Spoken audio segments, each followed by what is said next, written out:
আসসালামু আলাইকুম বন্ধুগণ, কেমন আছেন? আশা করি সবাই ভালো আছেন। দেখেন, আমি কিন্তু চলে আসছি এখন কাদের চান পাগলের মাজারে। এই যে আমার পিছনে যেটি দেখতেছেন, এটি হলো কাদের চান পাগলের মাজার। তো আপনাদের দেখানোর জন্য চলে আসছি ফাইনালি কাদের চান পাগলের মাজারে। এই যে দেখেন, ওখানে যিনি শুয়েছে উনি হলো কাদের চান পাগল। আর আমার আসলে অবাক করা একটা বিষয়, যেটা আপনাদের সাথে শেয়ার করব। এই যে দেখেন, এখানে একটি গাছ দেখতে পাচ্ছেন। এই গাছটি হলো কাদের চান পাগলের মাজার থেকে 5-6 হাত দূরে।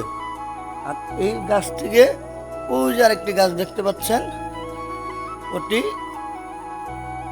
আনুমানিক 20 থেকে 25 ফিট দূরত্ব হবে।